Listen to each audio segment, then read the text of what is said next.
Hey guys, tonight we're taking a journey into a time you've probably romanticized until now. We're heading straight into the heart of medieval daily life, where waking up is less about soft sunlight and birdsong and more about cold stone walls, scratchy wool blankets, and the very real possibility that something small with legs crawled into your ear during the night. You're going to experience what it was actually like to live through just one regular day in the Middle Ages. And spoiler alert, you probably wouldn't last until lunch. So, before you get comfortable, take a moment to like the video and subscribe, but only if you genuinely enjoy what I do here. And while you're at it, tell me where you're watching from and what time it is. I love knowing which century we're drifting off in together. Now dim the lights, maybe turn on a fan for that soft background hum, and let's ease into tonight's journey together. You open your eyes to dim, flickering light filtering through a slit in the stone wall. It's not even sunrise yet. You're lying on what could technically be described as a mattress, though large sack of straw and regret would be more accurate. The blanket is scratchy, your clothes are scratchy, your skin also scratchy. Welcome to medieval textiles, friend. Wool, wool, and when you're feeling fancy, wool soaked in lye. The room smells like smoke, old cabbage, wet wood, and a hint of something rodent adjacent. You try not to think about it. You're in a one-room stone cottage. The walls are rough, uneven, and radiate the night's cold straight into your bones. There's no glass in the windows, just wooden shutters. They rattle softly. Cozy? Not really. Your breath fogs in the air as you sit up. You're wearing the same linen shift you slept in, and yes, it's the same one you'll wear all day. Changing clothes daily is for lords and future people. You hear scratching under the floorboards. Possibly rats, possibly your neighbor's chickens. Either way, you're not going to investigate before breakfast. The hearth has gone out during the night.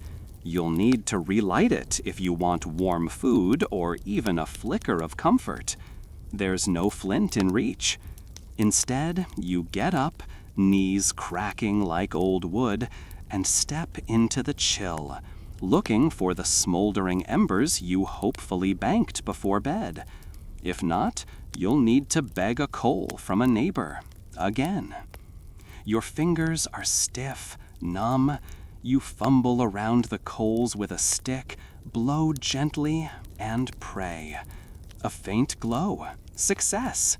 Smoke begins to curl upward, sweet and sharp and ancient. You pile on dry kindling, whisper encouragement like it's a nervous cat, and finally, flame. Your first tiny victory of the day. Historians agree that heating was a challenge for most medieval people. While castles had large hearths and manor kitchens kept roaring fires, most commoners relied on small, smoky fires in a central pit. Chimneys weren't widespread in peasant homes until much later. So yes, your ceiling is blackened, your lungs are seasoned, and your eyes already sting a little. There's a jug of water near the fire. It's icy. You pour a splash into a wooden bowl and splash it onto your face. It's like slapping yourself with liquid winter. Hygiene, medieval style. You wonder if anything in this house has ever been truly clean. There's a pile of straw in the corner that you use for, well, let's call it medieval laundry. You shake it out and find a comb made of bone, with teeth missing, possibly also lice. You sit on the edge of your bedding, try to comb through your hair, and give up halfway. You were never meant to win this battle. Your feet slide into stiff leather shoes that you left too close to the fire yesterday. The left one is slightly singed. The right one is full of what appears to be hay and something suspiciously beetle-shaped. You shake it out and soldier on. You look around your room. A three-legged stool, a low table, a shelf holding 2 wooden bowls, and a cloth sack of dried beans. Your most prized possession is a metal spoon you keep wrapped in a bit of cloth under your pillow. Not for comfort, for safety. Outside, the rooster crows. It sounds smug. You hate him. Through the shutters, you hear the sounds of your neighbors waking up. Coughs, sputtering fires, the creak of wooden doors, and one poor soul arguing with their cow again. That cow always wins. The village is beginning to stir. You stand, stretch, feel your spine complain like a disgruntled monk, and wrap your cloak around you. It smells faintly of wet dog and thyme. That's just life. You pull open the wooden shutter. Cold air slaps you in the face like a wet trout. The sky is soft gray, not yet gold, and a low mist curls along the ground like lazy ghosts. You step outside and immediately regret it. Mud. There's always mud. Even in the dry season, the village seems to be mostly of mud and poultry. You sidestep a puddle, wave to your neighbor, who is already outside fixing their thatch roof, and make your way toward the communal well. You need water. Everyone needs water. And you need to beat the rush before someone drops a boot into it again. The well is chilly and damp.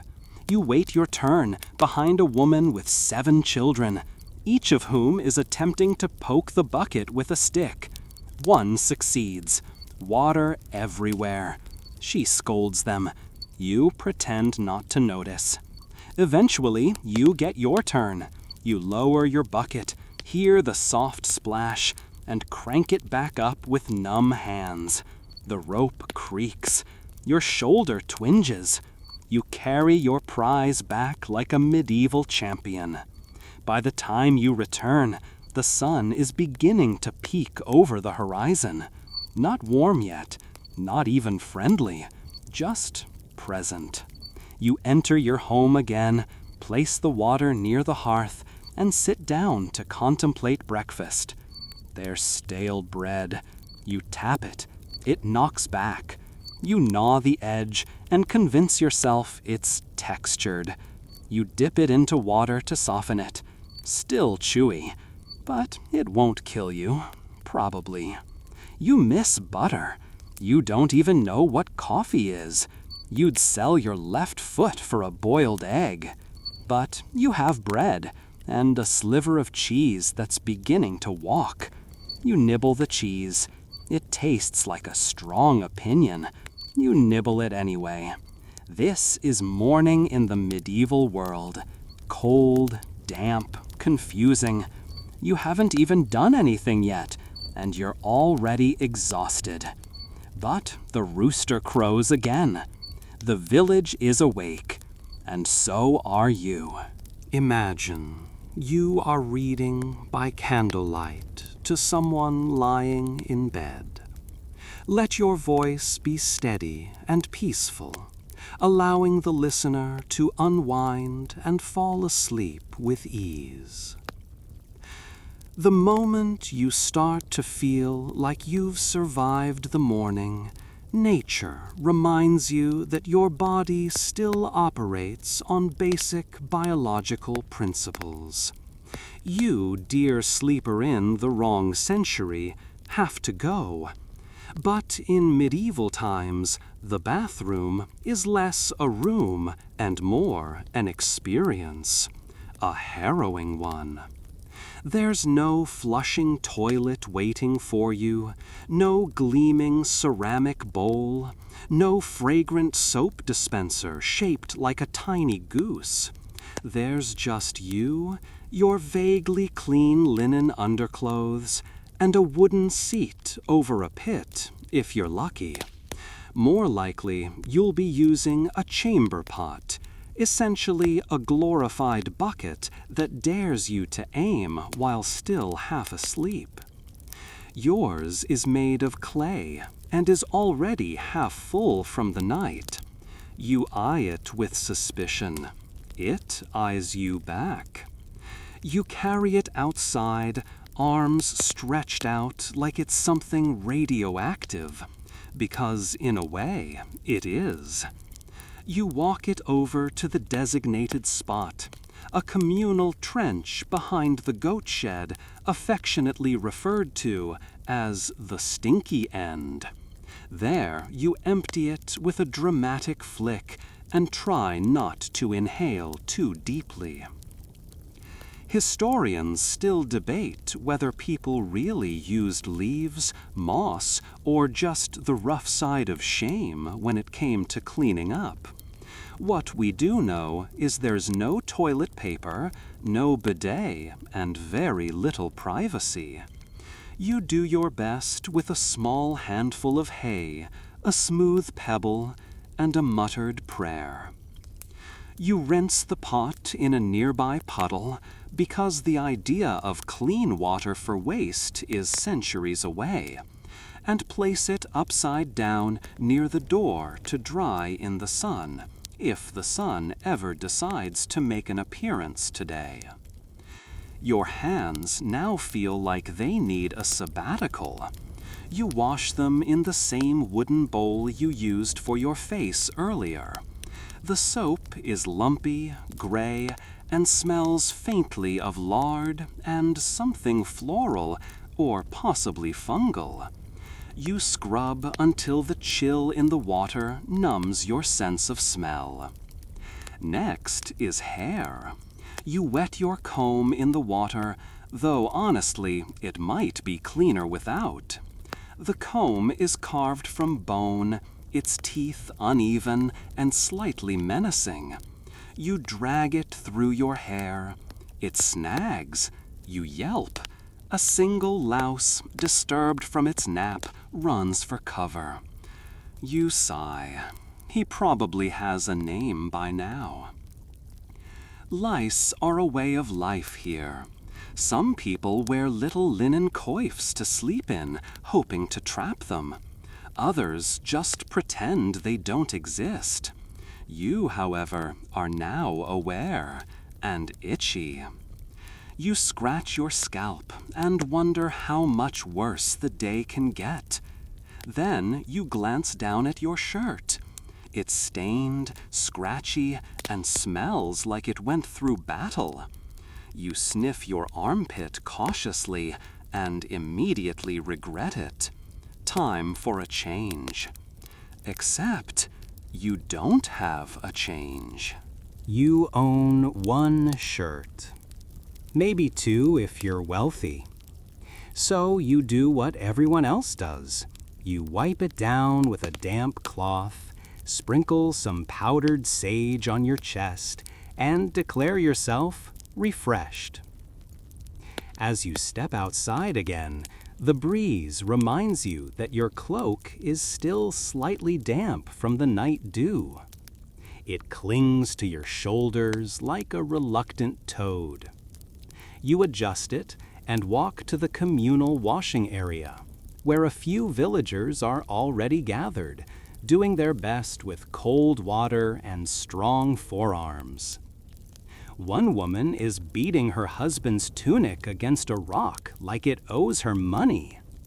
Another is carefully brushing her child's hair with a hedgehog quill. You nod politely and pretend you're not holding your last clean sock hostage under your cloak. The well water splashes cold and hard onto your arms as you wash your hands again. There's a kind of ritual to it now. Scoop, splash, scrub.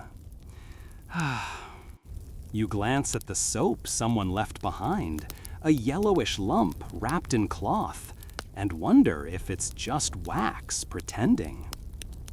Nearby, a man brushes his teeth with a twig. Not a toothbrush-shaped twig, just a twig.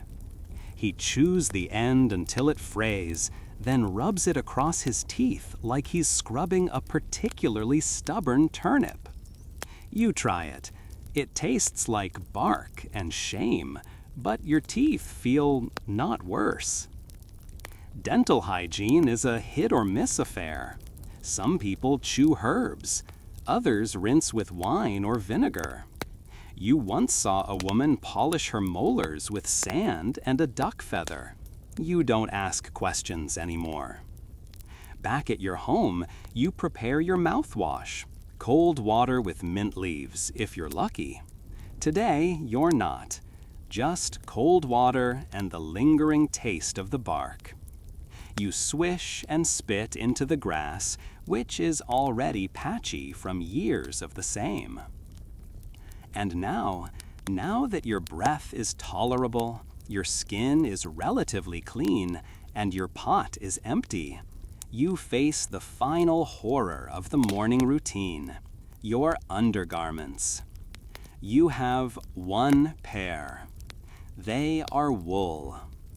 You sit on your stool, pull them on slowly, and whisper apologies to every inch of skin they touch. The waistband has stretched, the seams itch, and there's a suspicious patch that keeps trying to rotate toward your inner thigh. You tie the string tight and stand. You're dressed, barely. Layered now in your linen shift, your scratchy tunic, and your cloak, which is somehow both damp and too warm, you feel approximately 37% human. Time to face the rest of the day. You stop, lean against the doorway, and breathe.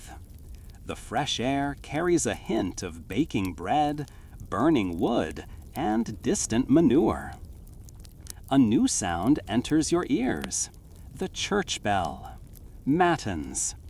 It tolls in the distance, long, low, echoing across fields and thatched rooftops. It marks the start of the workday, and with it, your responsibilities. The fields aren't going to plow themselves. The goats aren't going to insult the neighbors on their own.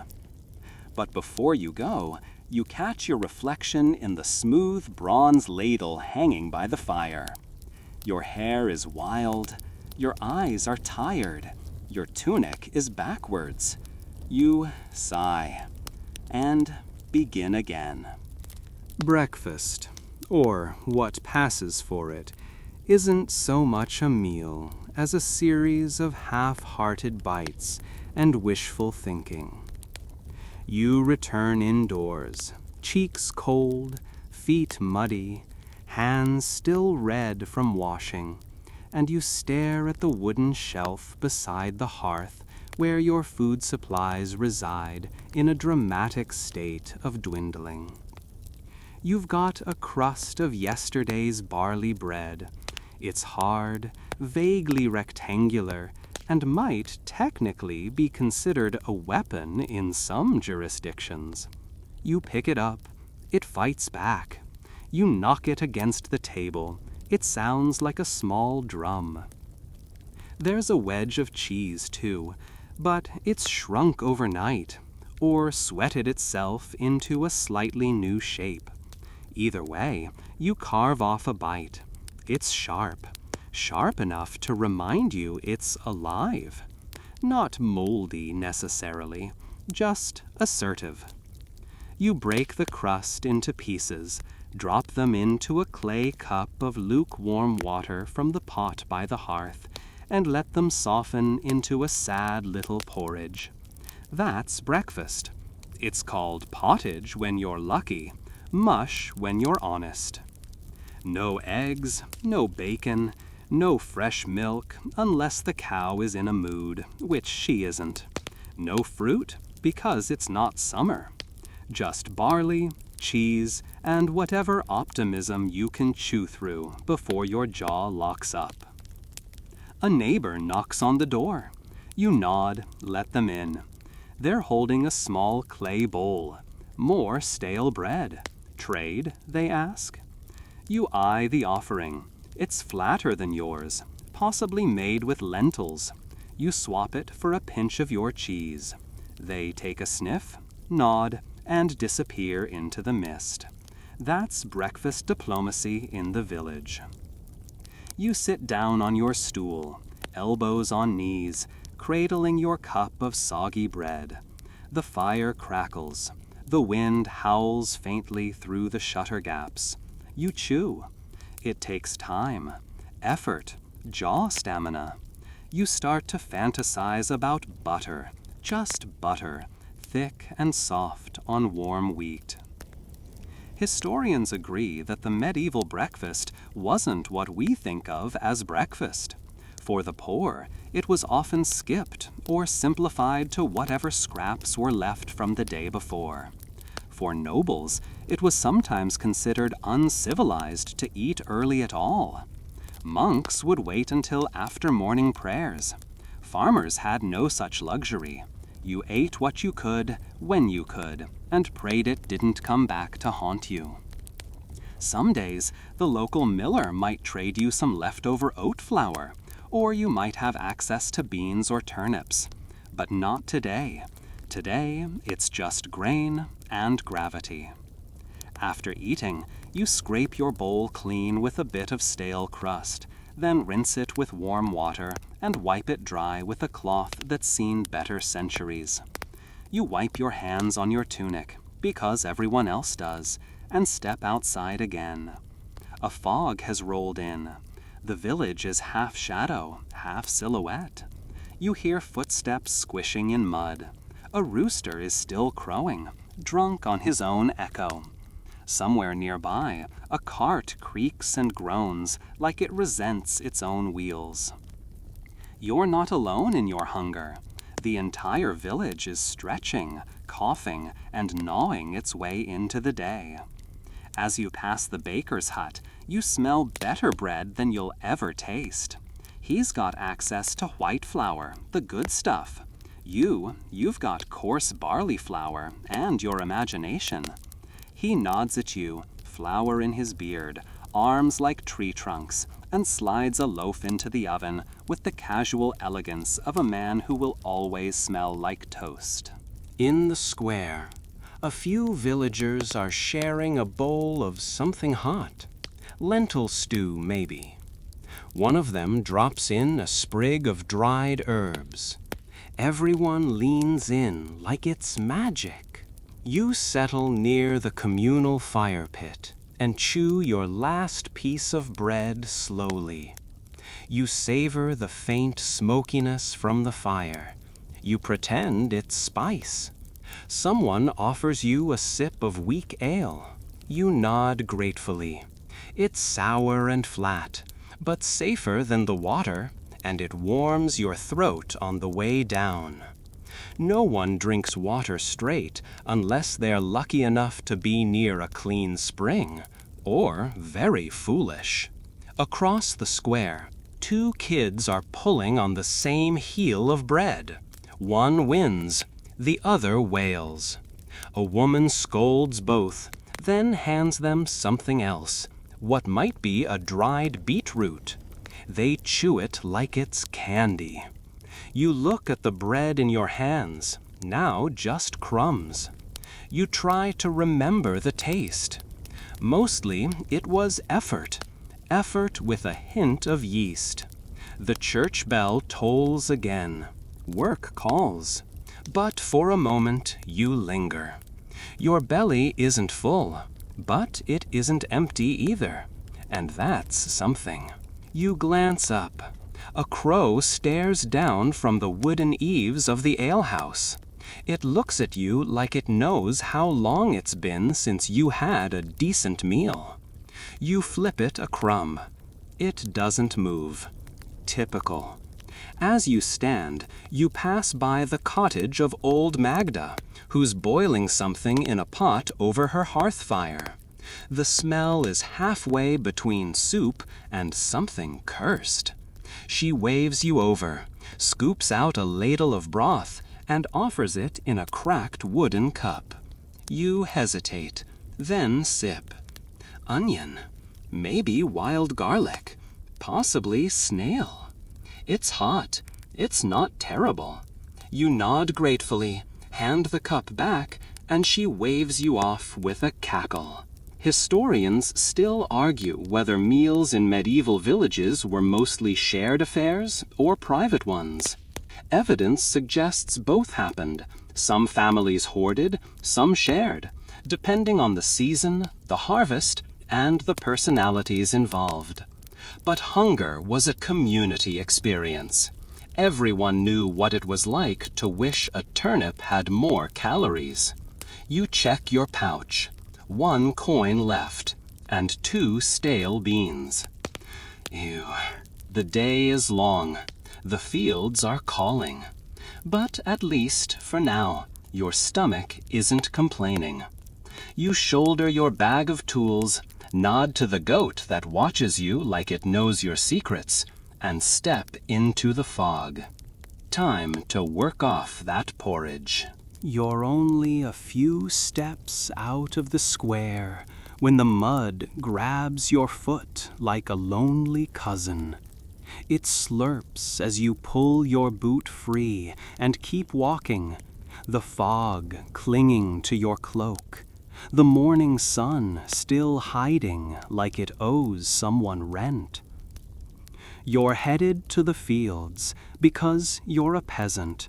Not a glamorous peasant, not even a particularly industrious one, just a regular, humble, chronically underfed medieval soul with chores that stretch from now until your spine gives up. The village unfurls behind you, roofs atched and smoking gently from hearths just reawakened.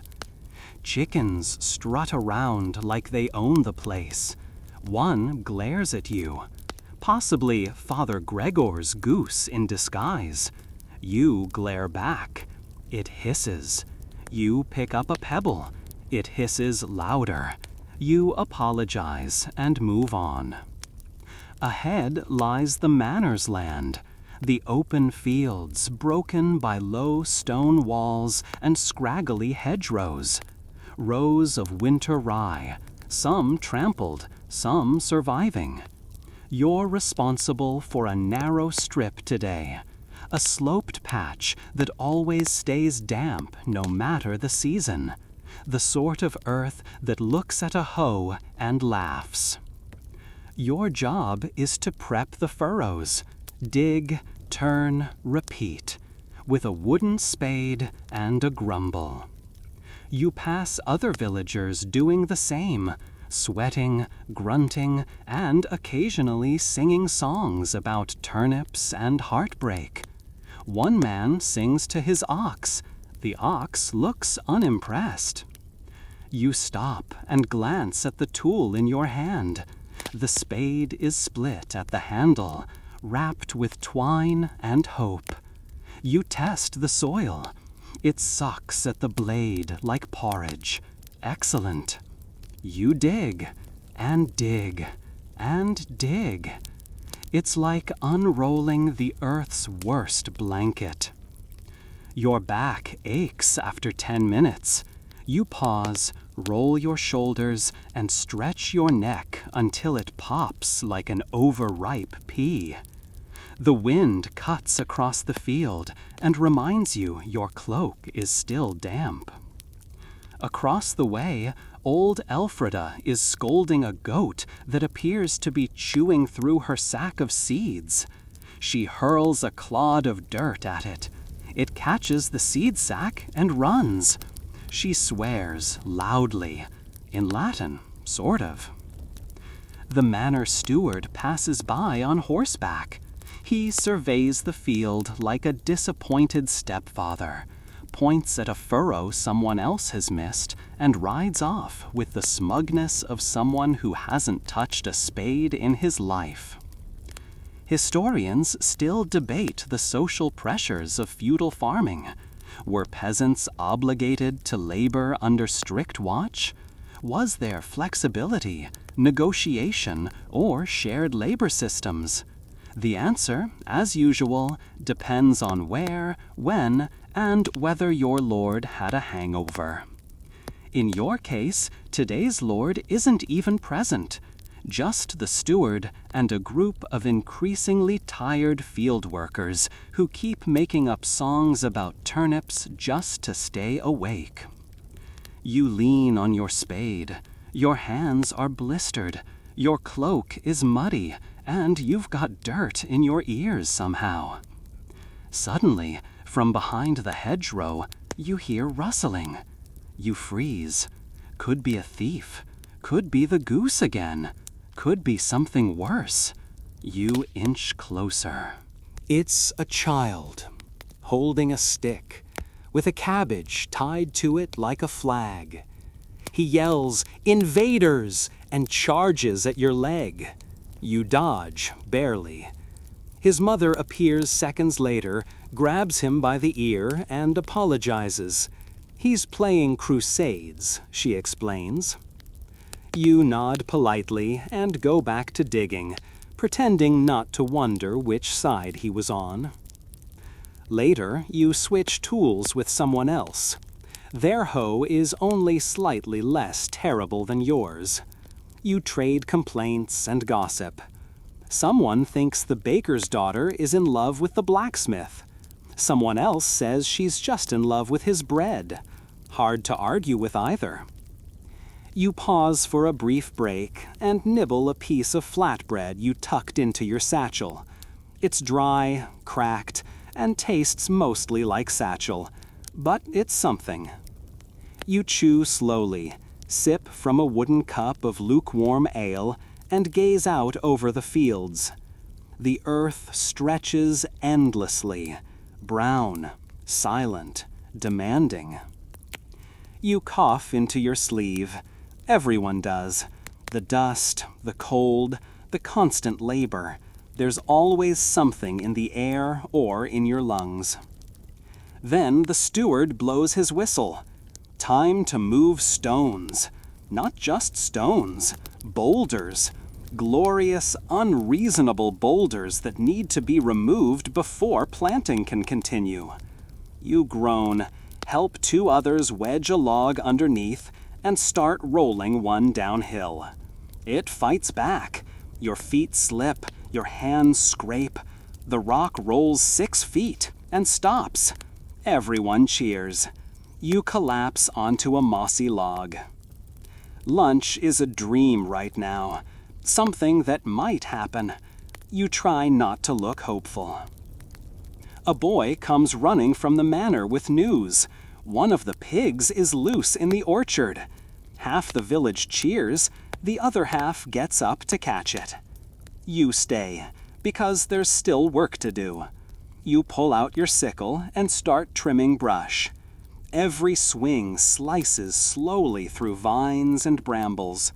Your arms ache. You start humming that turnip heartbreak song again. Then, from nowhere, it starts to rain. Not hard, just enough to soak your shoulders and turn the field into soup.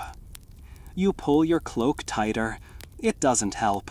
It's now a mobile puddle. Your shoes squelch with each step. The tools slip. Your hair drips. Someone nearby slips in the mud and lands with a groan. You pretend not to notice. They pretend it didn't happen. That's medieval manners.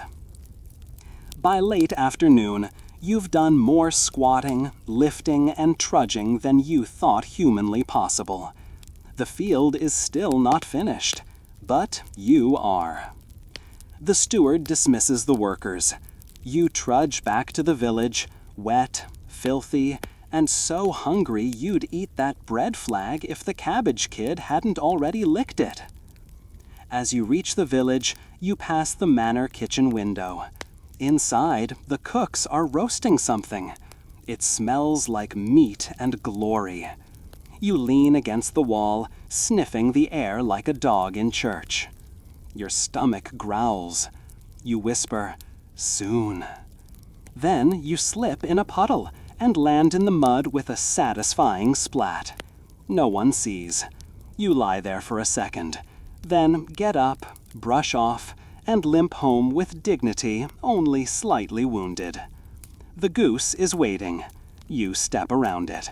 You've survived another workday. Barely. By the time you return home, the village is a symphony of creaking doors, sizzling pots, bleating goats, and the occasional scream of a pig being chased for reasons that remain unclear. You trudge through the mud toward your little hut, shoulders aching, hands blistered, and an overwhelming desire to become horizontal for at least 12 hours. But first, clothes.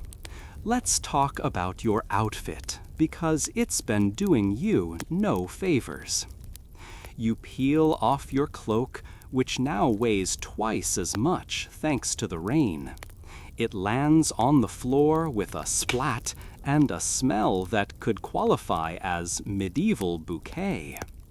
Beneath it, your tunic clings to you like a damp shroud of bad decisions.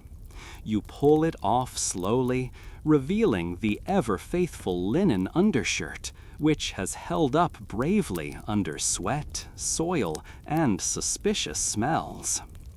Medieval clothing isn't tailored to flatter, it's tailored to survive. Your tunic is a rectangular piece of wool sewn at the shoulders, open at the neck, and fastened at the waist with a cord. The sleeves are tight enough to restrict movement, yet loose enough to catch on literally everything. You hang your wet tunic on a wooden peg beside the fire, where it steams gently like a sad vegetable. Next comes the hose, 2 woolen leg sleeves tied individually to your belt. They've sagged through the day and now resemble abandoned socks stretched across your calves. You tug them off and throw them toward the fire. One lands on the dog. He doesn't move. He's seen worse. Historians still argue whether peasants really wore hose every day or saved them for church and festivals.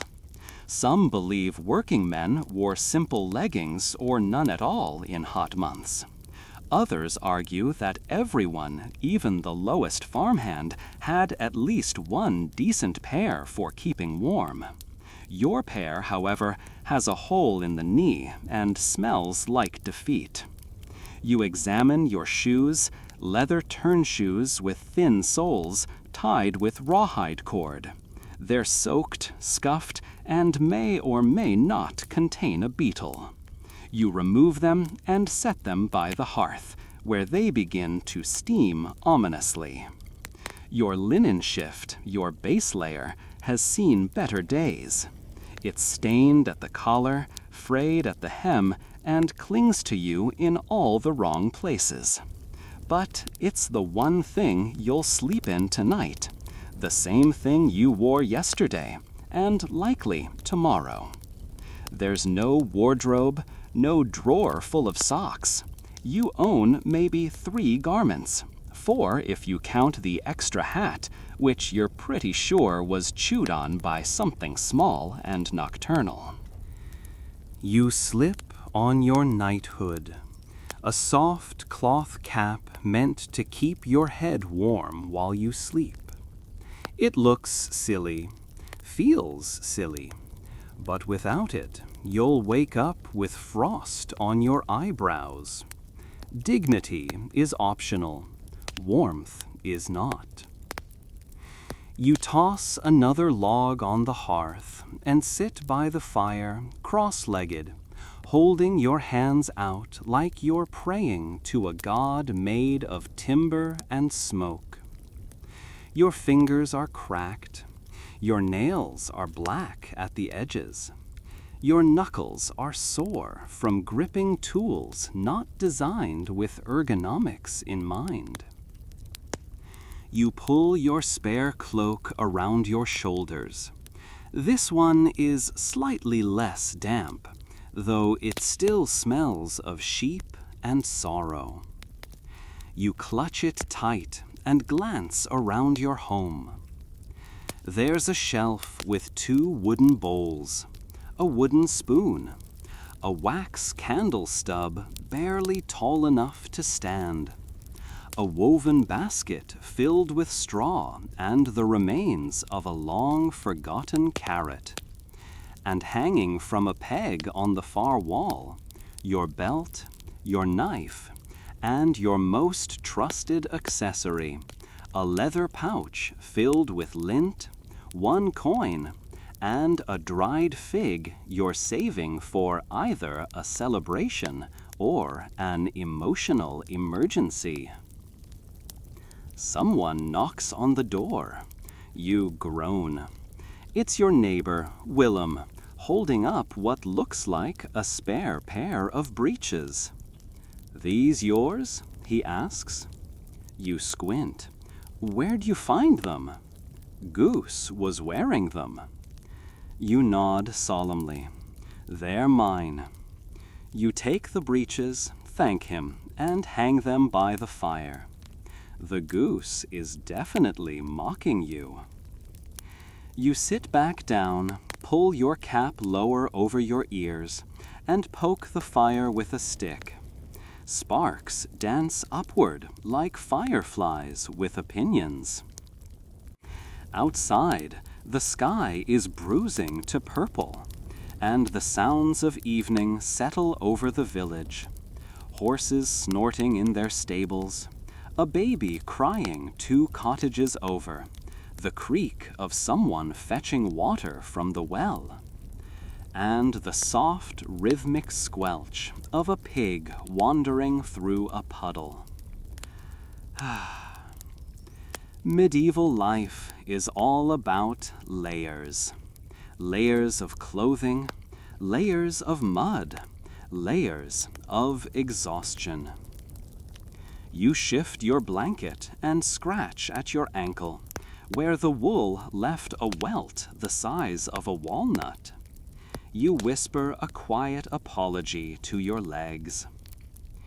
You remember stories of noblemen in velvet tunics, of ladies in silk gowns with embroidered cuffs and jeweled girdles. They don't get muddy. They don't itch. They don't accidentally wear a goose's breeches. But you're not a noble. You're a working soul, a person of the fields. And at least your shirt doesn't smell like turnips today. Progress. You stand, stretch again, and shuffle to the small pallet of straw in the corner. You shake it out, chasing off crumbs and the 1 bug that's built a studio apartment in the folds. You lay out your cloak like a blanket and nestle into it, the fire flickering on the wall, casting shadows like dancing ghosts. Your linen shift hugs your skin.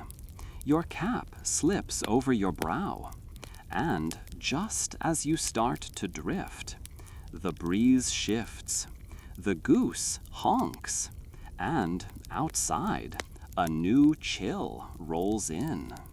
You wake at dawn to the soft, dreadful honk of Father Gregor's goose parading past your door like it owns the world, and perhaps it does. You lie there for a moment, wrapped in your half-damp cloak, face buried in straw that smells faintly of old grain and the dreams of mice. Your limbs are stiff. Your neck feels like someone filled it with pebbles during the night.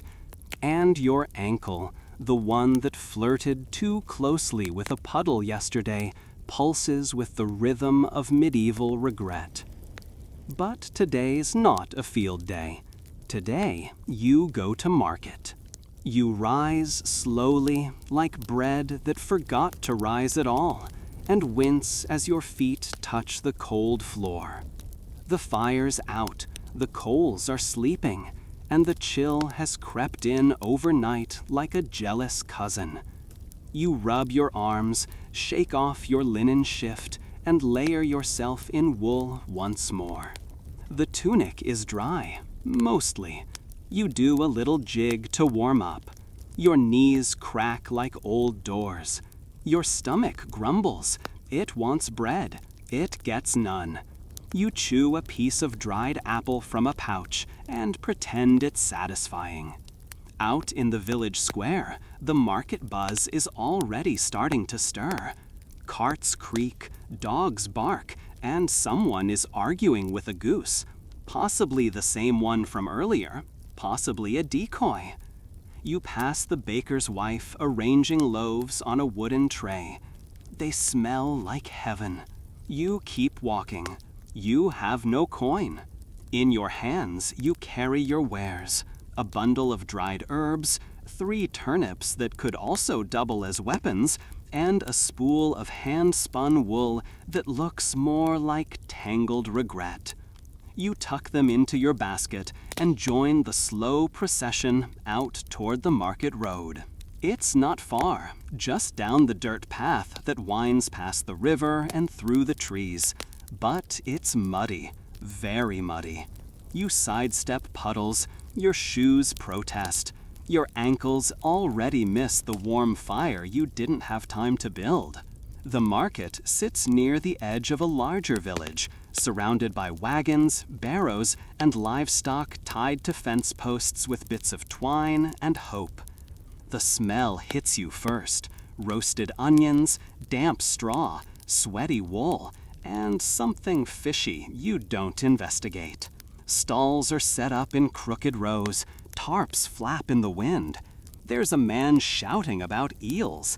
Another insists his radishes can heal heartbreak. You nod at both, politely. You walk to the herb stall, greet the matron there, and lay out your bundle. She sniffs your rosemary, eyes your mint, and haggles like it's her sport. You trade the herbs for a small wedge of crumbly cheese and a heel of barley loaf. Breakfast secured, maybe even lunch. You stow them in your basket like treasure. Next, you try your luck with the wool. A young girl with ink-stained hands eyes the thread and tilts her head.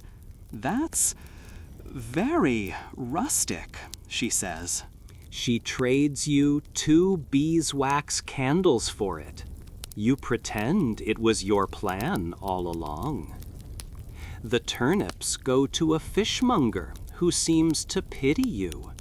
He gives you half a smoked herring. It stares at you. You nod respectfully. Historians still debate the nature of medieval markets. Were they hubs of lively trade and social joy, or chaotic pits of desperation and theft? The truth is, as usual, both.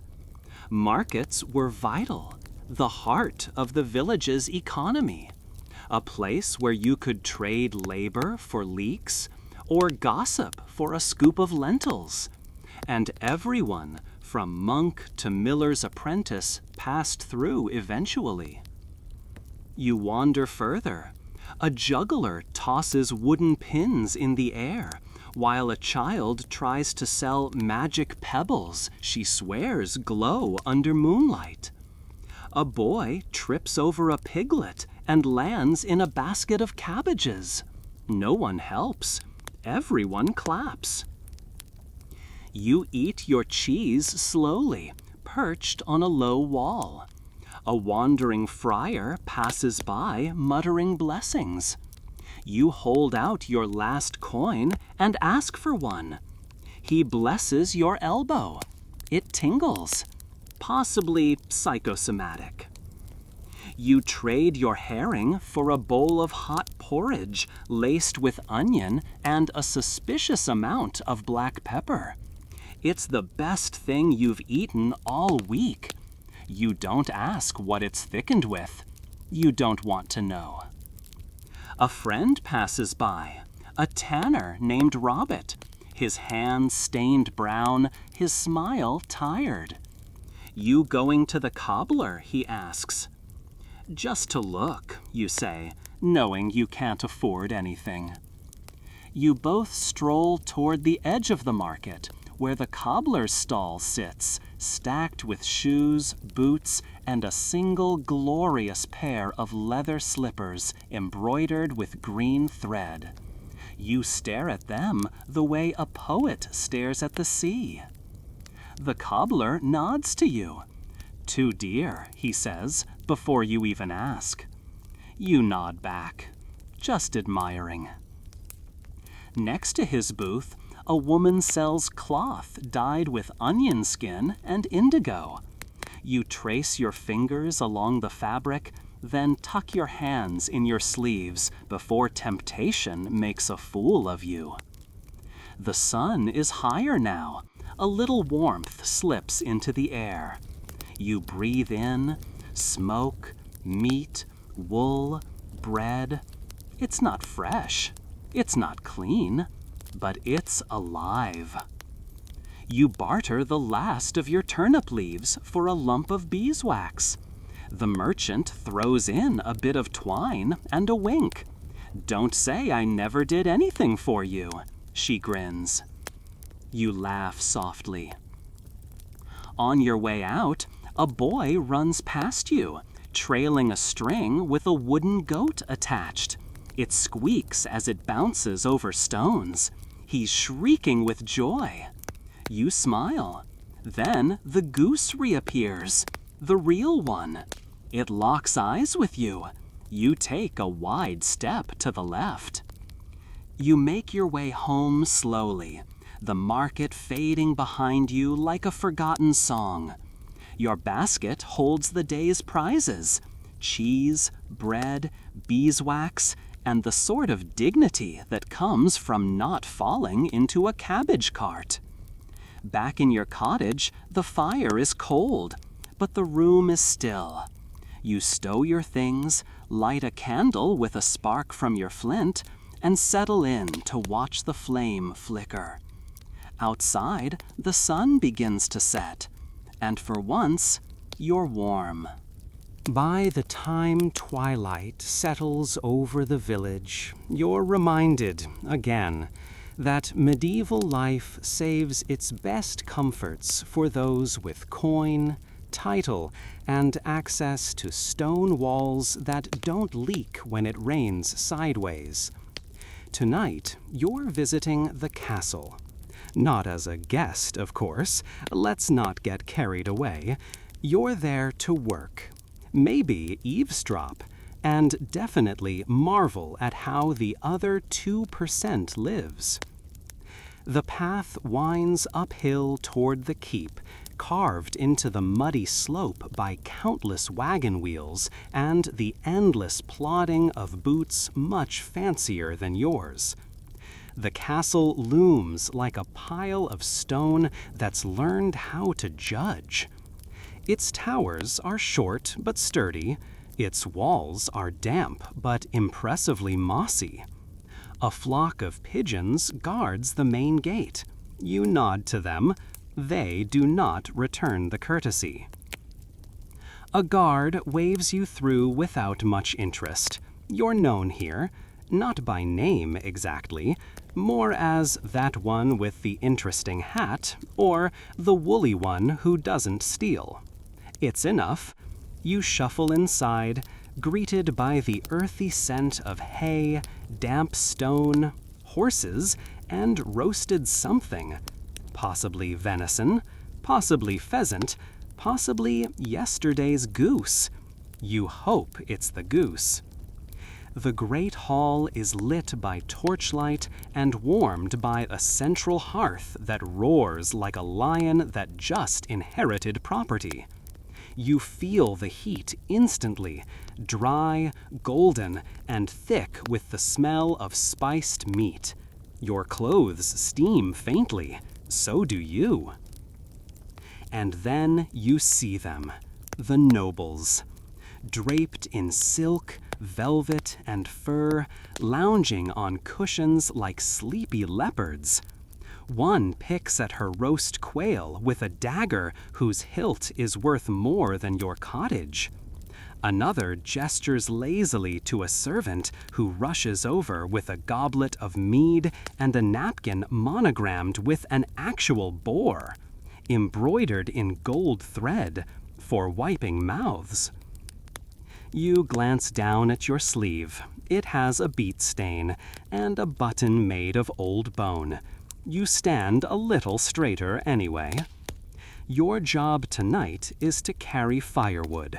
Not glamorous, but it gets you in the room, and sometimes into the side corridor where the leftover trenchers get stacked. Trenchers, for the record, are thick slices of stale bread used as plates. The rich pile food on them, soak them with juices, and then, depending on their mood, either eat them or toss them to the help. You are the help. You approach the woodpile, gather an armful of logs, and make your way toward the hearth, passing between rows of long wooden tables filled with more food than your village sees in a week. Roasted meat glistens under flickering torchlight. Platters of pears stewed in wine. Cheese wheels as big as a millstone. Bowls of candied nuts and sugared plums.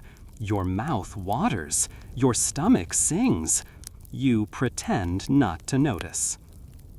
Historians still discuss the extravagance of noble feasts. While not every meal was a banquet, lords and ladies certainly ate better, richer, and stranger than peasants.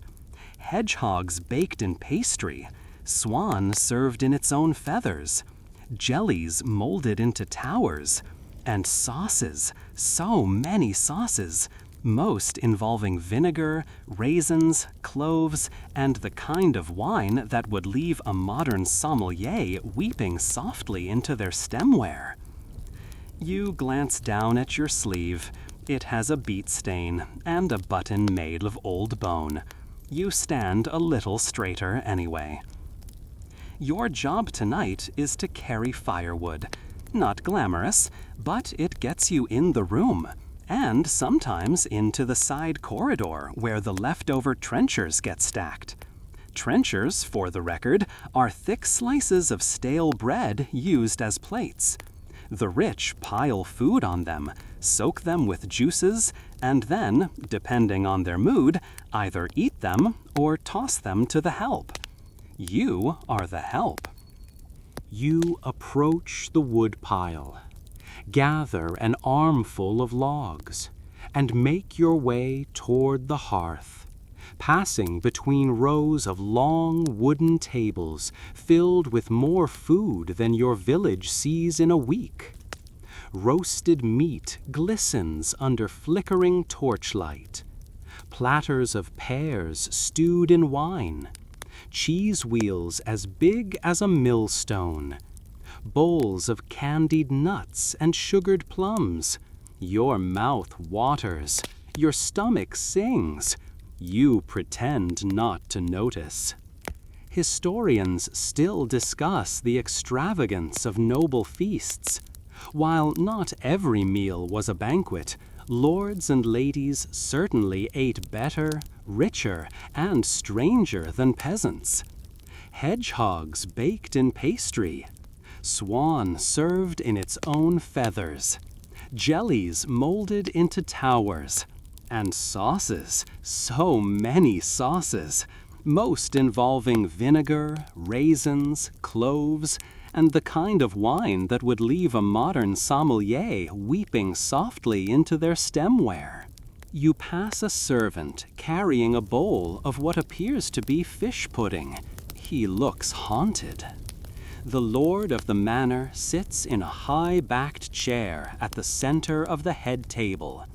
He's middle-aged, wide-shouldered, draped in fur, and speaking animatedly about falcons.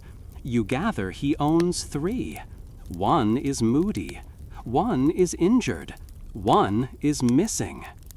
The lady beside him pretends to listen while feeding small bites of roast duck to a lapdog wearing a collar of pearls. The dog sneezes and is immediately offered wine. You place the wood beside the hearth and pause just long enough to feel the heat on your face. The sweat on your back steams. Your fingers tingle. You close your eyes and let your shoulders relax. A shriek of laughter breaks the moment. It comes from a group of noble youths gathered at the far table. They're playing some sort of dice game involving walnuts, a feather, and rules you can't possibly understand. One of them throws his arms up and shouts, "I claim her slipper!" A girl giggles and hurls it across the hall. It lands in the soup. You step back before someone mistakes you for the slipper boy. Behind a thick velvet curtain, the minstrels begin to play.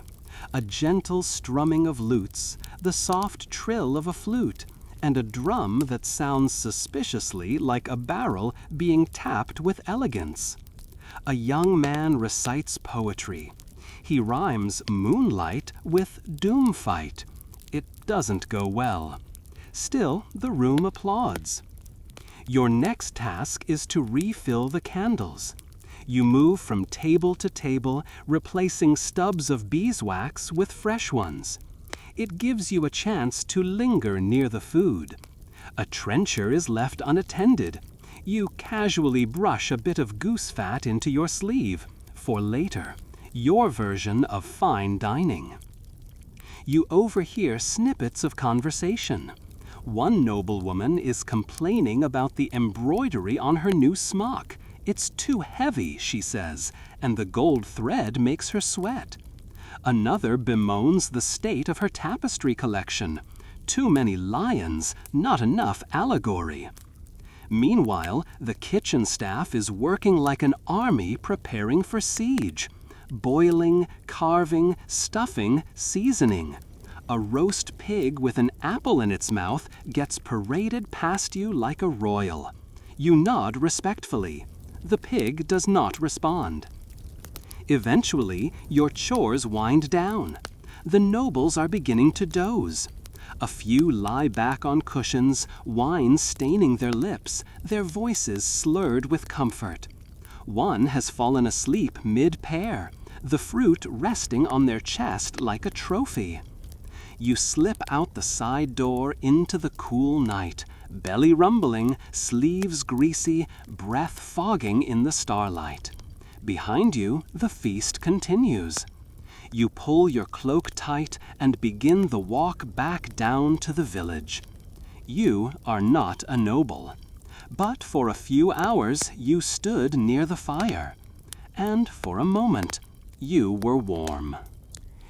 You return to the village with a belly still mostly empty, a cloak now perfumed with wood smoke and poultry grease, and feet that feel like they've been personally insulted by every cobblestone on the path down from the manor.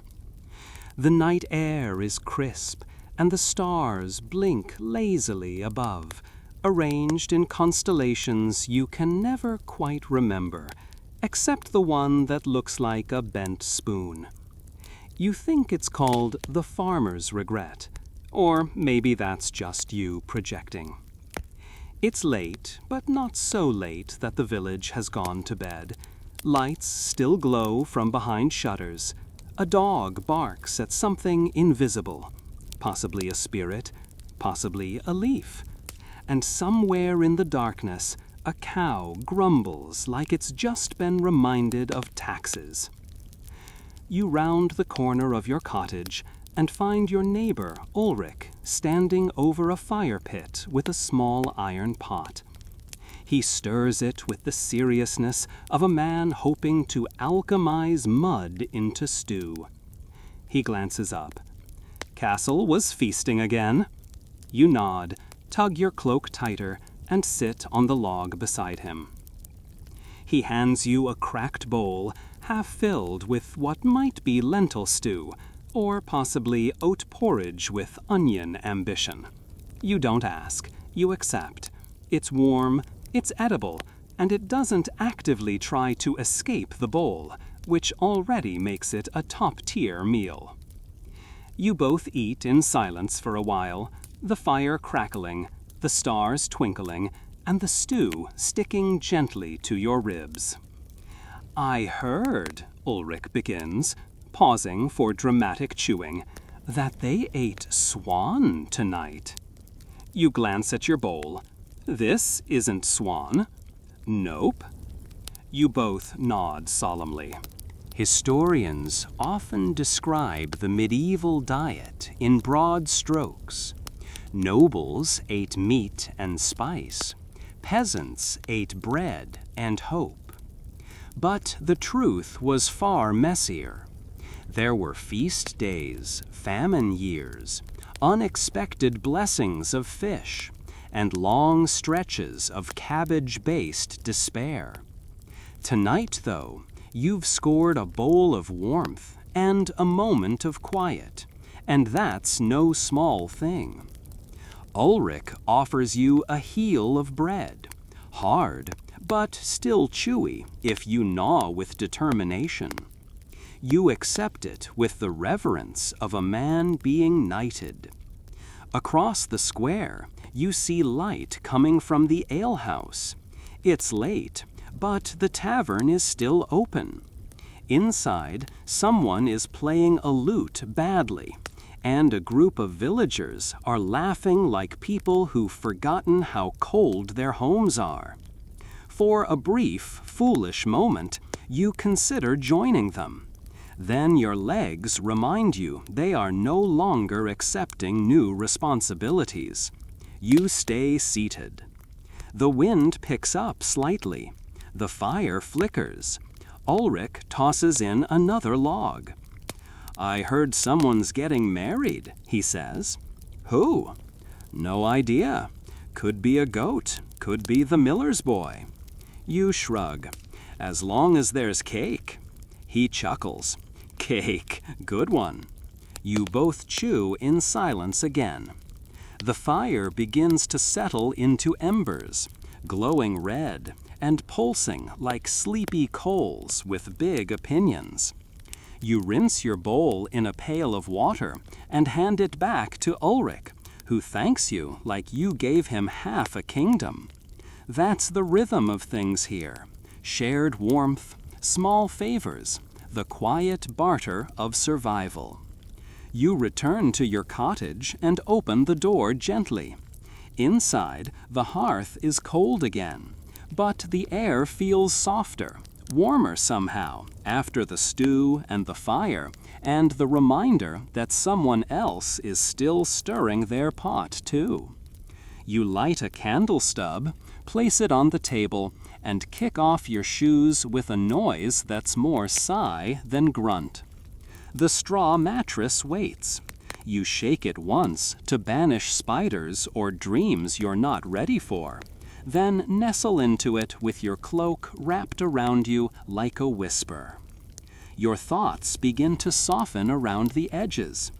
But then, right on cue, you hear it, the unmistakable crash of a clay pot, followed by a shriek, and then the familiar honk of Father Gregor's goose. You sit up. You wait. There it is, the sound of someone chasing the goose with a broom, swearing oaths that definitely didn't come from the Bible. You lie back down, smile a little. All is normal. Tomorrow you'll be up with the sun again, Trudging to the fields, fending off blisters, and pretending your lunch of beans is exciting. But for now, your body is finally still, your mind is finally slowing, and your blanket is only a little damp. The candle flickers. Outside, the moon rises over the village like a watchful eye with no intent to interfere, just watching, just glowing. And somewhere, quietly, a goose goes back to plotting. You sleep until the cold seeps back into your bones like an old story, familiar, unwelcome, and impossible to ignore. Morning has come again, though it didn't ask permission. The coals in your hearth are long dead, your breath fogs in the candle-lit air, and your joints crack in harmony as you sit up in the straw. Today, you're not going to the fields. You're not hauling logs or bartering in the market. Today, you're unwell. You don't know what it is exactly. A fever? A chill? Too much goose exposure? But something in your bones feels off, sore in places that shouldn't be sore, a weight in your chest like you swallowed a wet stone, and a sweat on your brow that has nothing to do with the hearth. You groan loudly. A neighbor hears, of course. There's a knock on the door, and the unmistakable voice of Goodwife Marjorie, the village's self-declared expert in all things illness. I heard groaning. Is it the plague? You assure her it's not. Are you sure? She asks. You say nothing. She barges in anyway, carrying a bundle of dried herbs and an expression of glee thinly veiled as concern. Right, she says, off with your blanket, let's see the damage. You try to sit up straight. You fail. She tuts and immediately begins listing symptoms aloud like a town crier. Sweating, pallor, dull eyes, possibly cursed. You interrupt. It's probably just a cold. She nods sagely. Or early signs of goat envy. Seen it before. You lie back down and surrender. She sets about mixing a poultice using crushed garlic, mashed leek, and something that smells like it fought a battle with a compost heap. She applies it directly to your chest. It's warm, then hot, then suspiciously tingly. There we go, she says brightly. Now breathe. You breathe. It's like inhaling someone else's cooking accident. Historians have long debated the effectiveness of medieval medicine. On one hand, some treatments had a basis in real healing. Herbs like yarrow or willow bark did help. On the other, applying pigeon droppings to the scalp or wearing amulets filled with crushed emeralds were less helpful. Much depended on the healer's creativity and your willingness to survive. Marjorie lights a bundle of dried mugwort and waves it over your head while chanting something about balance and bodily humors. Too much phlegm, she concludes. Definitely phlegm. Maybe some sin, too. You nod weakly, mostly to stop the chanting.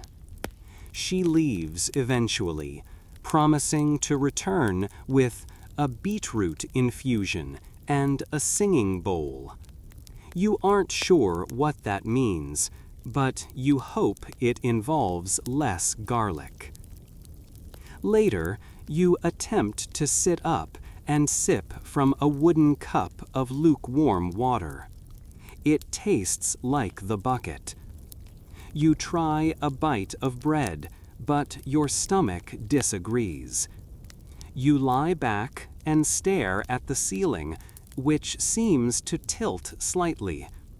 Possibly a fever, possibly just your roof sagging. Then comes the real fun, the village physician. A man of serious brow and even more serious eyebrows, he arrives in a fur-lined cloak that smells faintly of dried meat. He carries a leathered satchel and the unmistakable air of someone who once read half a scroll on Galen and never let it go. He places a hand on your forehead, frowns dramatically, and declares, "Your humors are misaligned." You ask if he means fever? He nods. Hot and moist. Classic imbalance. We must bleed you. You groan. He pulls out a knife the size of a generous cheese wedge. You clutch your blanket. He sighs and offers a compromise. Leeches. You sigh harder. He gently places 2 squirming leeches on your forearm. They will draw out the illness, he explains, and possibly your bad dreams. They squelch slightly. You close your eyes. He leaves you with instructions to avoid dairy, goats, direct sunlight, indirect sunlight, strong smells, laughter, and mirrors. You agree to everything. Alone again, you lie in your bed, blanket pulled up, garlic poultice steaming, leeches latched on like tiny, indifferent vampires. Outside, children play. A cart rolls by. A rooster crows with too much confidence. You consider your life choices. At some point, a young apprentice stops by with a charm, 3 threads tied around a twig and sprinkled with ash.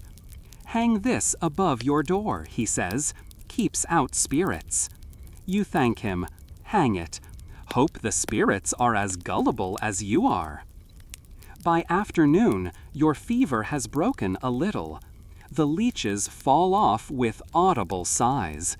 The garlic has soaked into your very soul. You're sweaty, shaky, and faintly herbal, but you're still alive. You light the hearth with trembling fingers and heat a bit of broth, water, wild onion, and a sliver of yesterday's cheese. It tastes like recovery, or confusion, but it's warm. You wrap yourself in every scrap of cloth you own and curl by the fire. The dog outside whines softly. You toss it a crust. It stops. You stare into the flames, their glow soft and wobbly, like the inside of a fever dream. The shadows on the wall shift and twitch. One looks like a goose. You flinch. You will survive. Just maybe not today. You survive the night. Somehow.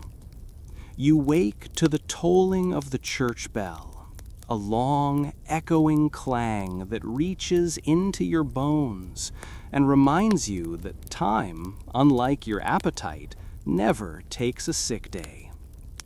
You groan softly, not from pain this time, but from the weight of knowing that once again the rhythm of village life is resuming without your permission. You sit up slowly. The leeches are gone, thank goodness. Your limbs ache less. Your head is foggy, but less like a storm cloud and more like one of those early morning mists that clings to the hills. Progress. The fire has gone out again. The embers are sulking. You don't have the strength to coax them yet. You wrap yourself in a cloak and peer out the door. The world is awake. And loud. Roosters crow, carts creak. Someone is yelling about eggs. A pig is being very dramatic about walking in a straight line. And over it all, cutting through the clamor like a divine spoon through pottage, is the ringing of the church bell. Again. The bell is relentless. It calls for matins, lauds, prime, terce, sext, none, vespers, compline, prayers for every hour, every occasion, every interruption of sleep. And it's not optional. You shuffle out of your hut and toward the church. It's not far, just past the market square, beside the old well, across from the goat that knows too much. You walk slowly. People nod at you with a mix of concern and mild suspicion. You look pale. You look like a man who's recently been leeched. You nod back, bravely.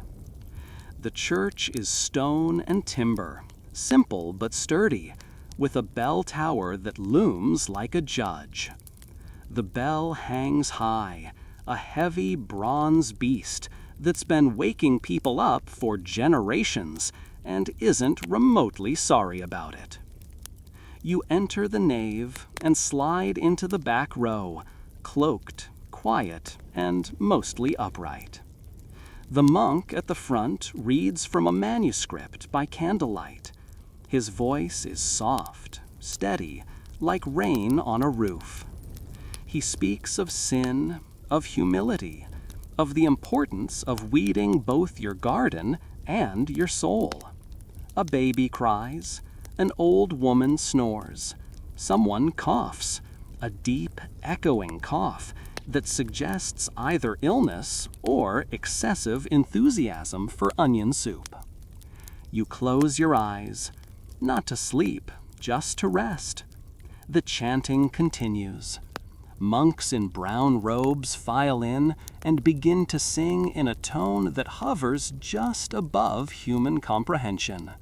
It's peaceful, droning, comforting, if you're into that sort of thing. Historians agree that the church was the heartbeat of medieval life. Bells didn't just call people to prayer, they ordered the day. They rang to signal work, meals, curfews, emergencies, weddings, deaths, births, and goose-related crimes. The sound of the bell was as constant as the cold. When the service ends, you shuffle out with the others. Someone hands you a bit of holy bread. It's dry, but not unpleasant. A small child gives you a flower. You sneeze. She laughs and runs away. You wander past the graveyard. Rows of crooked stones and wooden crosses tilting gently under the weight of moss and time. You pause at one, an old marker shaped like a wheel. The name is worn away. You nod respectfully anyway. Back in the village, the bell rings again. Of course. This time, it's signaling the hour of work. People scatter, some to the fields, some to the bakery, some to the river with laundry and strong opinions. You, however, return home. You need rest. The village midwife sees you limping and presses a bundle of dried chamomile into your hands. "Steep this in hot water," she says, "and stop trying to be a hero. You're not a knight." You thank her. You've never tried to be a knight. You've never even tried to be a squire. You just want a nap. At home, you boil water, steep the chamomile, and sip slowly. It tastes like flowers and questionable advice. You lie back on your straw bed, blanket tucked under your chin, and listen as the bell tolls again, this time for sext, the midday prayer. You sigh. You turn over. You put a pillow over your head. The bell keeps ringing.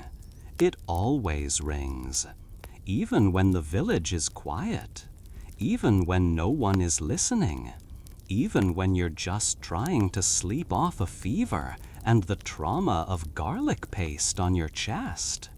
The bell is eternal. Some say it was cast by monks who mixed in the dust of saints. Others claim it's cursed, blessed, or possibly just really well made. Whatever the truth, it rings for all occasions. You drift in and out of sleep, the bell chiming softly in the distance, a lullaby made of bronze and obligation. Outside, the world goes on. Inside, you dream of a place without bells.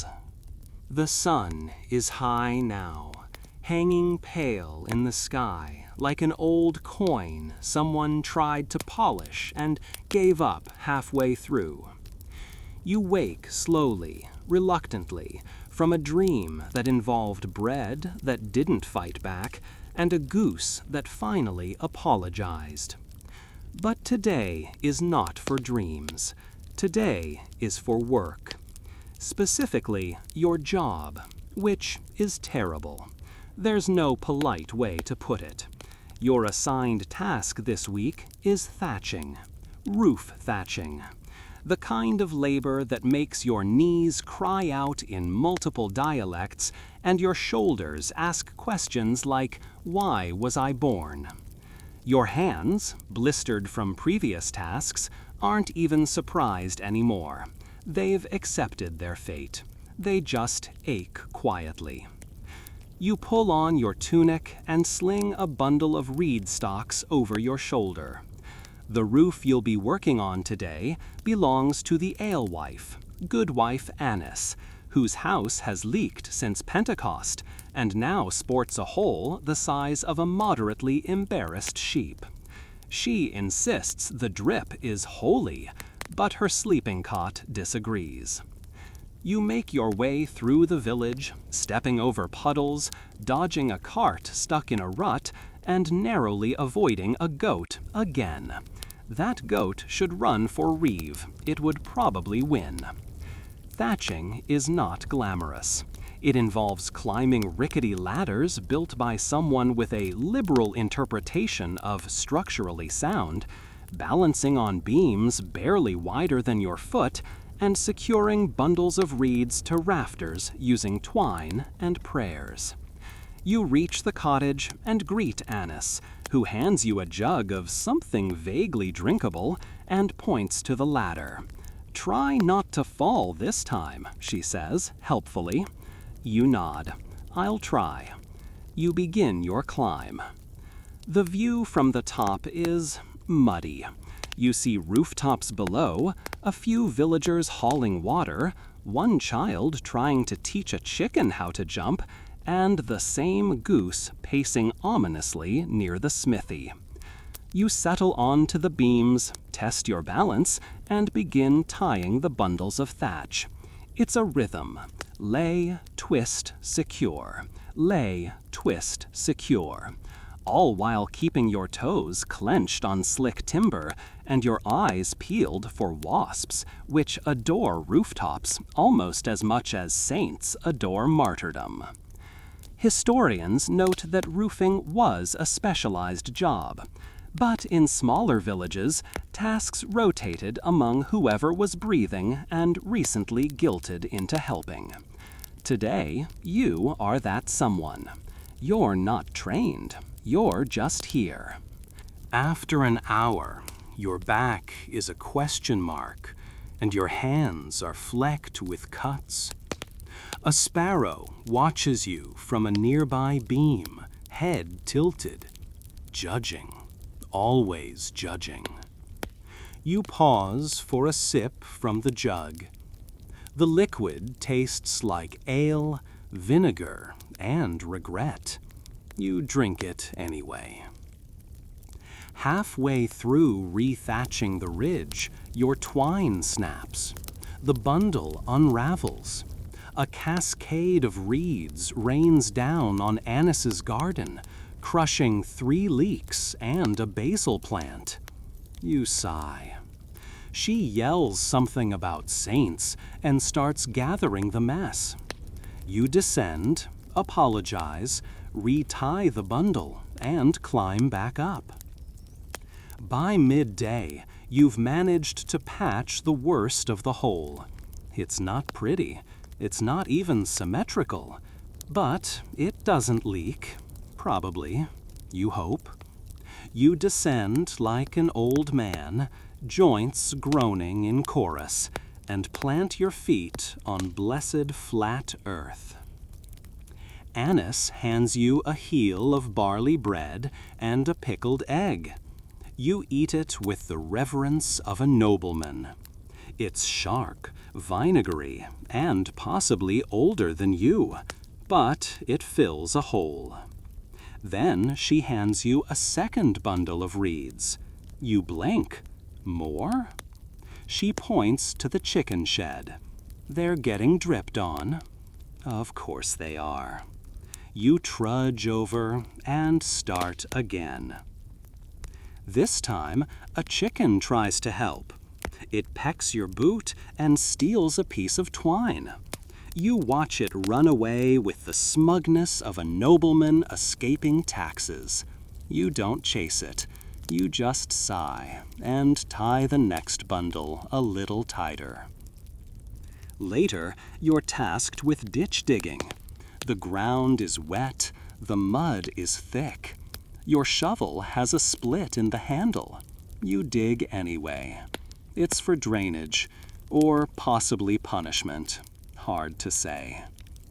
Then comes a trip to the tanner's shop, where you're supposed to collect a wrapped parcel of leather for the cooper.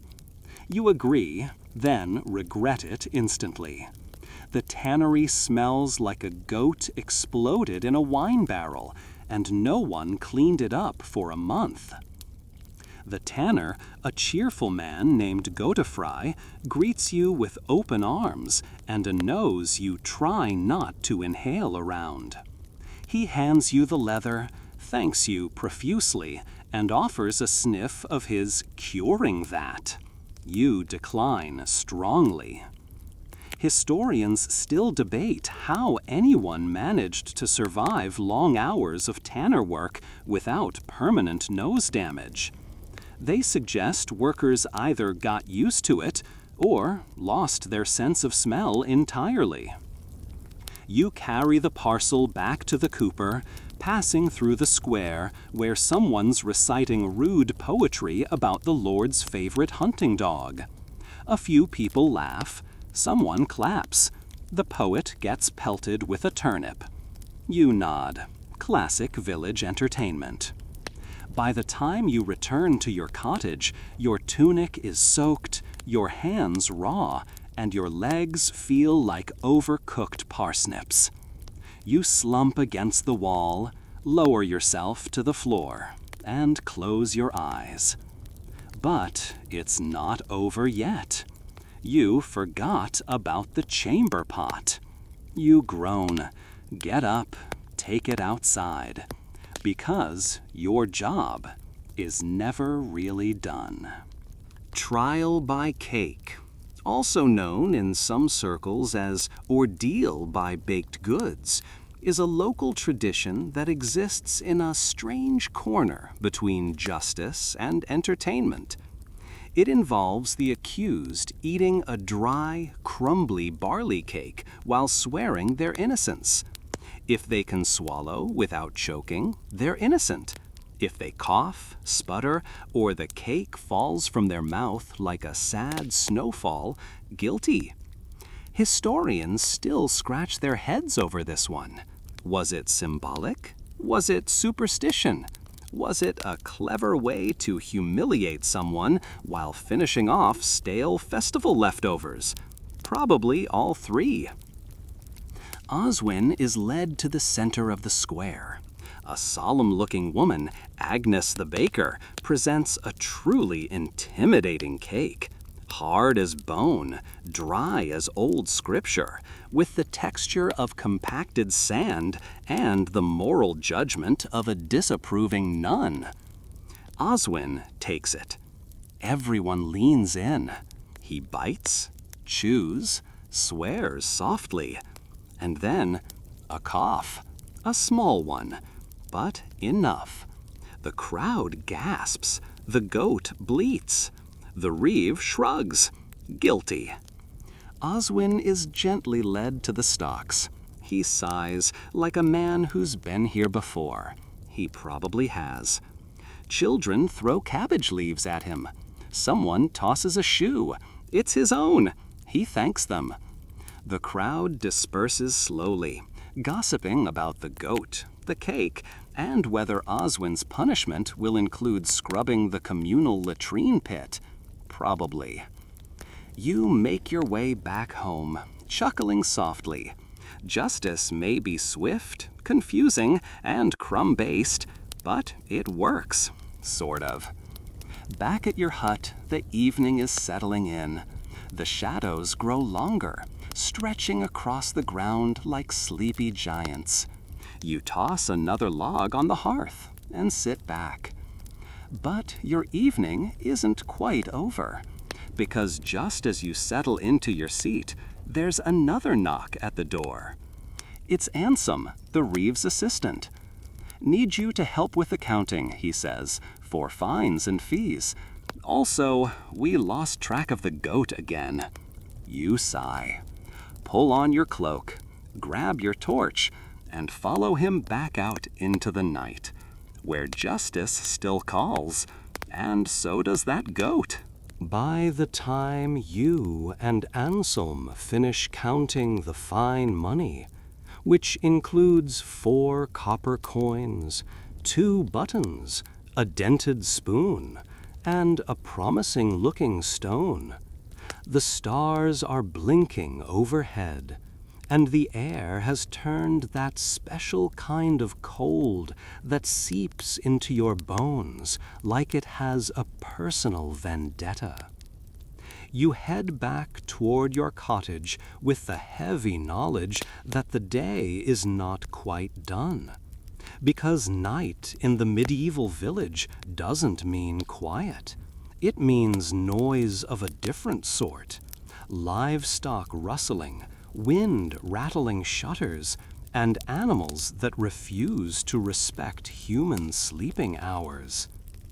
Case in point, as you round the corner near the smithy, a chicken flies out of nowhere, lands on your shoulder, screams in your ear, and flaps off into the night like a feathered bandit.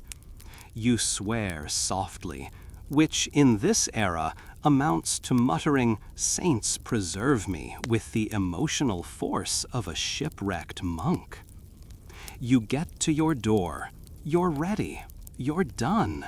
Except, inside your cottage, something's not quite right. You hear it. A scratching. Not outside. Not above. Within. You light your candle stub, grip the nearest stick, technically a spoon, and creep toward the corner where your straw mattress sits. The scratching continues, rhythmic, purposeful, like something burrowing or nesting. You slowly peel back a layer of the bedding, and there it is, the rat.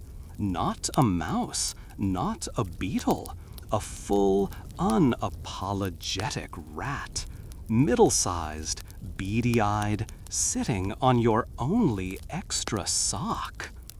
You freeze. It freezes. You stare. It glares. This is a standoff. Historians will one day write about the tensions between man and beast in domestic medieval life. Rodents were part of the household experience. Rats shared your grain, mice stole your crumbs, and fleas, well, they had season tickets to your personal space. Vermin control was less about removal and more about reluctant cohabitation.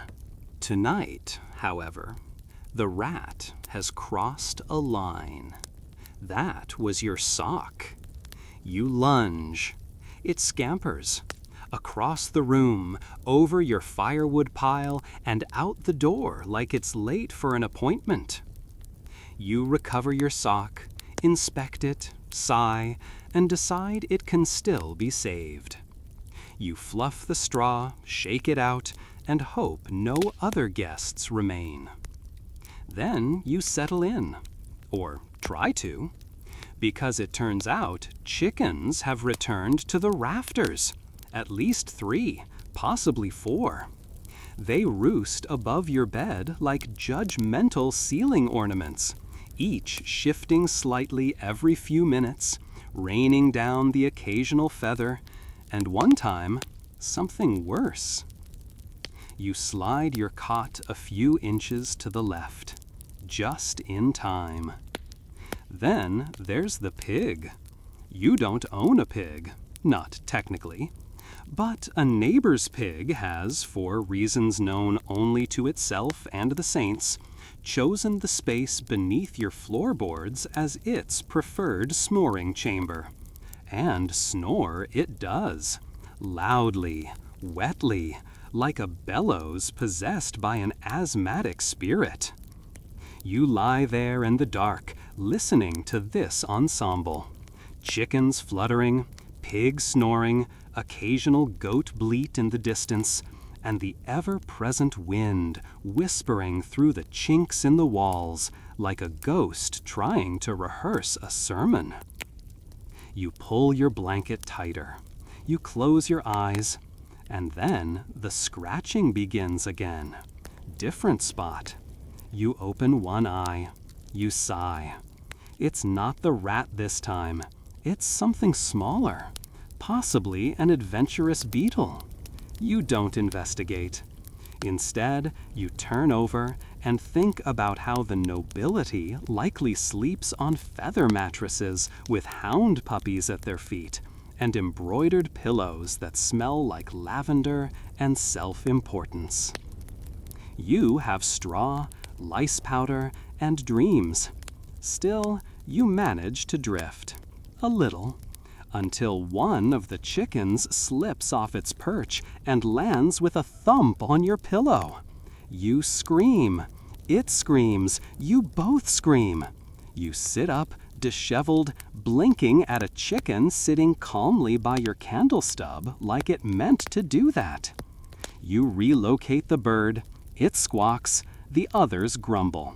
The pig snorts louder.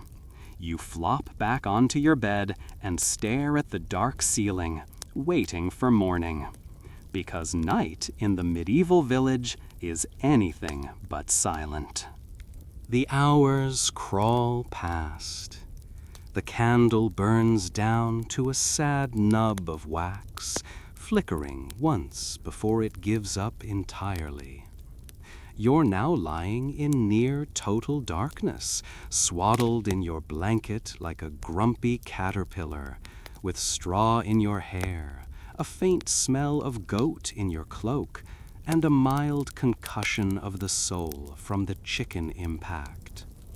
Outside, the wind moans through the thatch like it's rehearsing for a ghost story. You listen, because that's what medieval people do at night. They listen. The sounds of the night are varied and none of them reassuring. Creaking timbers, rustling trees, distant howls, someone's cow making unsettling noises that suggest she's discovered fire, and, your favorite, a rhythmic tapping near the wall that definitely isn't a structural issue, but also definitely is. You sit up, you wait, tap, tap, tap. You tell yourself it's just a shutter loose in the wind.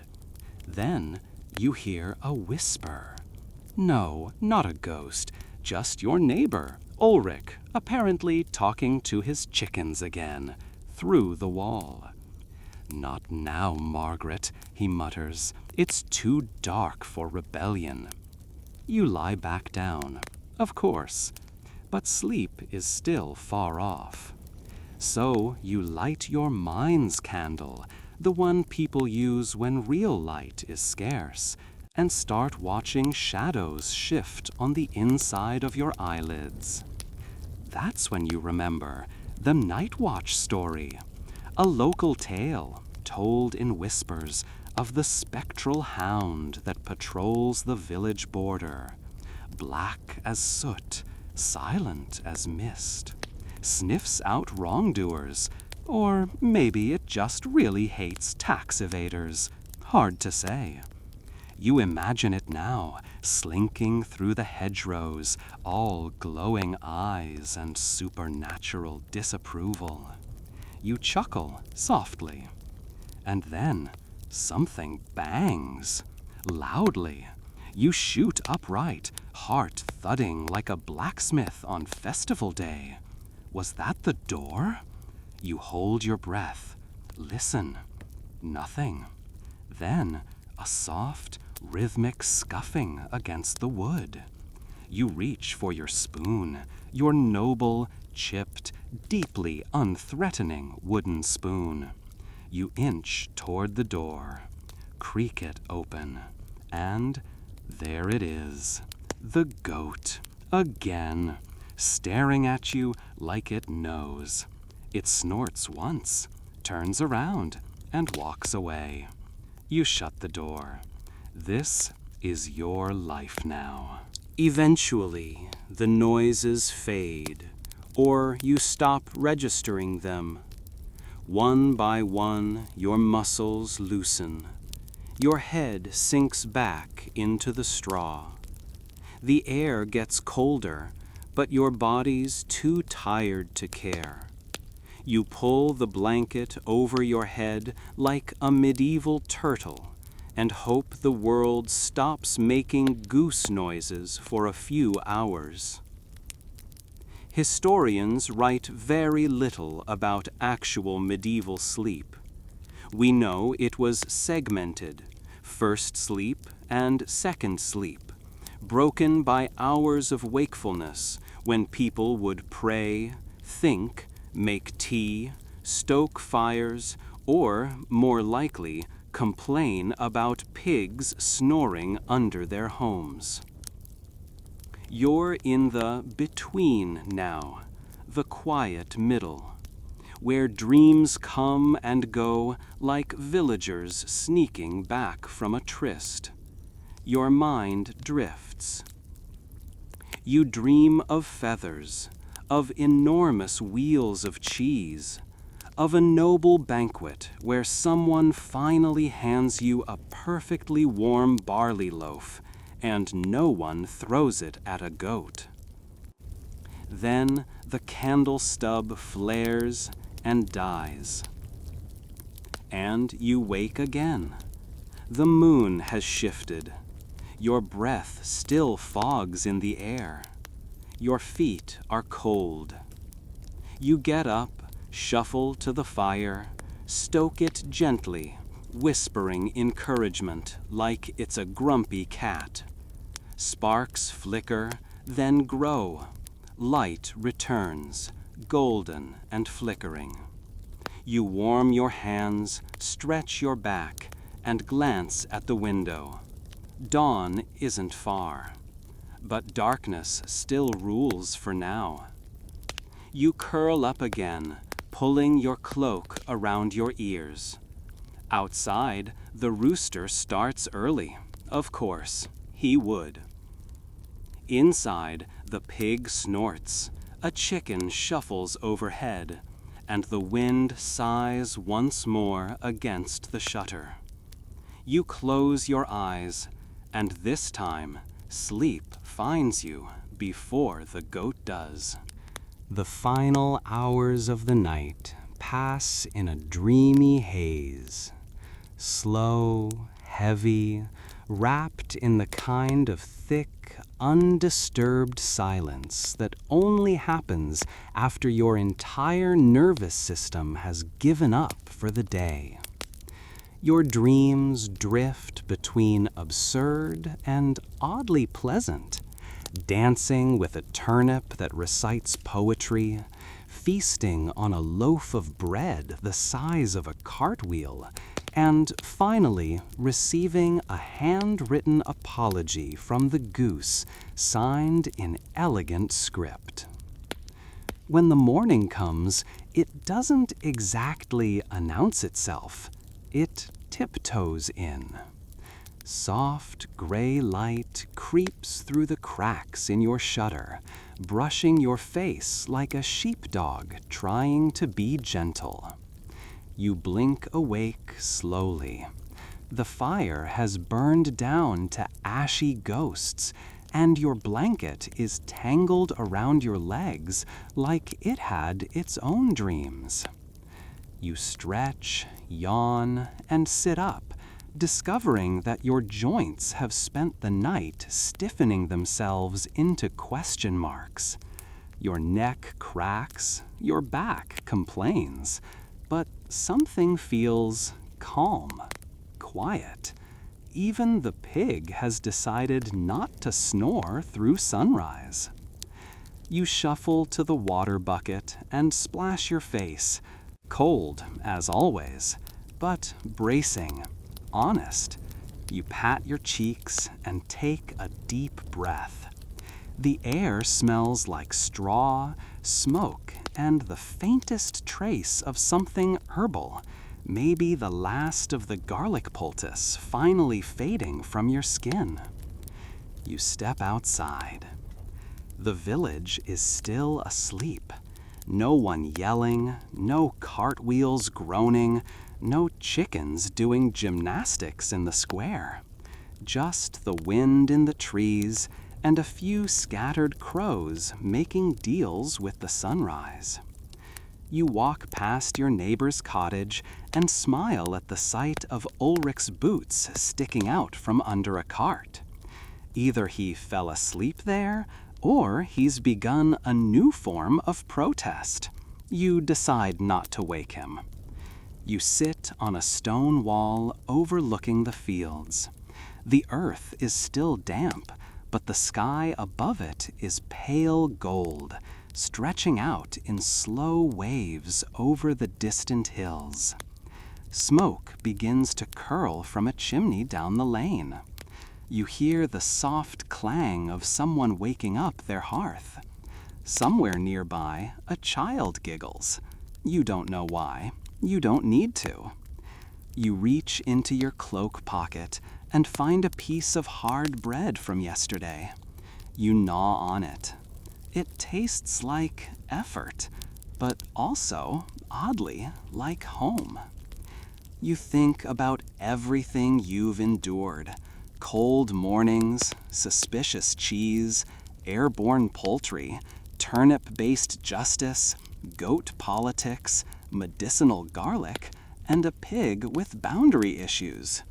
You think about how you never quite warmed up, never really got full, never truly felt clean. You step outside. The village is still asleep. And yet, you survived. You lasted a day in medieval times. You wore the itchy wool. You dug the ditches. You got judged by a bell, a chicken, and a loaf of stale cake. You felt the ache of work, the strangeness of illness, the unpredictability of animals, and the weight of a night with too many sounds. And now, here you are, watching the sun rise over thatched rooftops, with dirt under your fingernails and the distant comfort of something hot, probably cooking in someone's pot. There's something quiet and wonderful about that. You stretch your arms, stand, and turn back toward your little hut. The wind tousles your hair like an affectionate sibling. The rooster crows again, but today it sounds more like a song than a complaint. You duck through your doorway, grab your cloak, and prepare for another day. Because if you can survive just one full, honest day in the medieval world, you can probably survive anything, even the goose. And now, as the village begins to stir once more, and the fire in your hearth flickers to life again, you feel it, the weight of a long, strange, and utterly exhausting day finally beginning to lift. Your body, tired but whole, eases into stillness. Your hands unclench. Your thoughts stretch out like old dogs by the fire, lazy and slow, warming their bellies on the last glow of imagination. The sounds of the medieval world, the distant bell, the murmuring wind, the rustle of cloaks, the soft thump of straw under your weight, they all begin to fade, like candle smoke drifting up into the beams of your dream. You've walked the muddy paths. You've tasted the tough bread and the stranger cheeses. You've wrangled chickens, stared down rats, and dodged the judgment of 1,000-year-old bell. You've done enough. So breathe. Let the world around you soften. Let your muscles melt. And let your mind drift gently toward the quiet places, the safe places, where turnips don't go missing and the geese don't have political power. There's no more work to be done tonight. No more straw to carry, no more bread to barter, no more goats to reason with. You're warm now. You're still. And soon you'll sleep. So tuck in, traveler. Let the candle burn low. Let the stars keep watch. Let the medieval world carry on without you, just for a little while. You've earned your rest. Sweet dreams.